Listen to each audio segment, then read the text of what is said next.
Hello everyone. Today I wanted to talk to you about a dilemma that I came across, which I actually want some feedback from you about. So this dilemma came from the last video I released before this one. It's called 5 Things Missing in MMA for Self-Defense. And also similar issue came up with the video of 7 self-defense myths that I also made.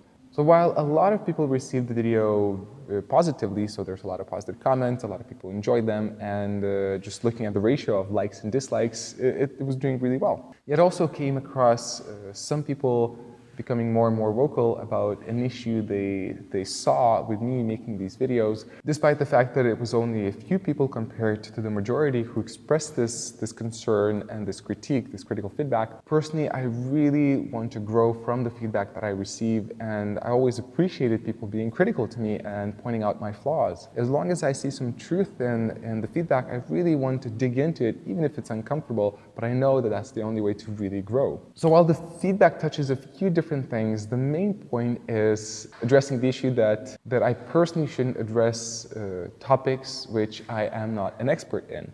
For example, such as MMA and self-defense. Integrity for me is very important.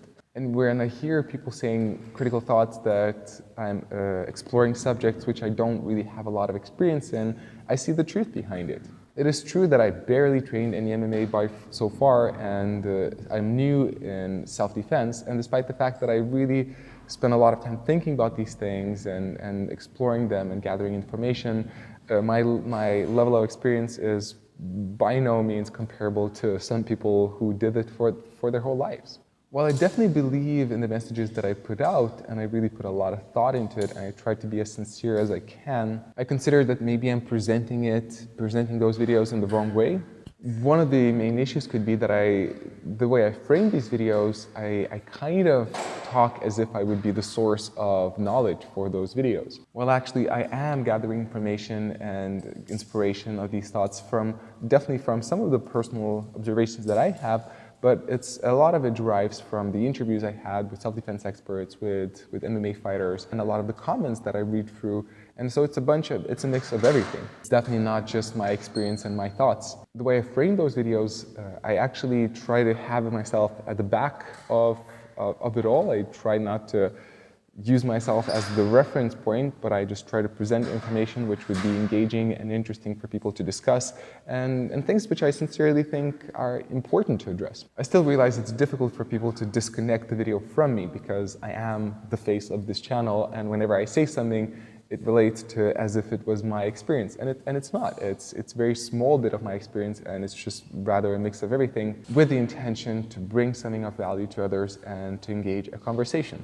I am considering that maybe I should present the sources, and probably that would be much better. Just put out some quotes saying where I picked up thoughts from whom, and just dig into it more as journalism. Maybe that would solve the problem. So I'm curious to know if you think that's the right thing to do. And hopefully that would be one way to still address various important subjects without coming to that issue of my limited experience. Also, what I wanted to share is that looking at this whole situation of how this happened, in part is because I closed my dojo. So as you're listening to me, I filmed the dojo how it looks now. It's empty, it's done, which was one of the main sources of my income. And now, as it's closed, YouTube is becoming my main source of income, or at least one of the major points of source of income. And especially as I'm planning to go to the States for 6 months to do training, I'm not planning to work there, and my main source of income again will come back to YouTube. So whether I will survive through this period of change is a lot depend on how well this channel will be doing. Having this in mind, of course I try to make engaging content which would be interesting for a wide range of people. And I always try to make sure that whenever I publish the video, that I would believe in the material that I'm presenting, and that it would be an honest opinion, and I put a lot of consideration in what I say and how I say it. But as I try to push the boundaries of my content and to engage more people, of course I have to take some risky decisions and reach some edges where I start to touch subjects which are not really my expertise realm. Personally, I am all about making mistakes. I'm all about learning through trial and error, and some of the videos in the past as well, I published them knowing that maybe they're not perfect, I believe in them, but there's something off about them, but let's try, let's put it out.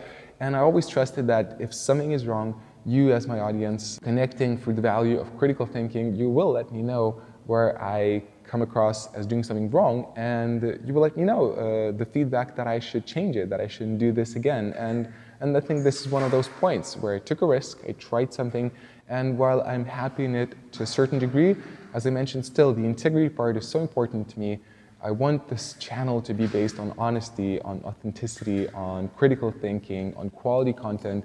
And as soon as I see danger about that, I definitely want to respond to it, and I definitely want to look into it.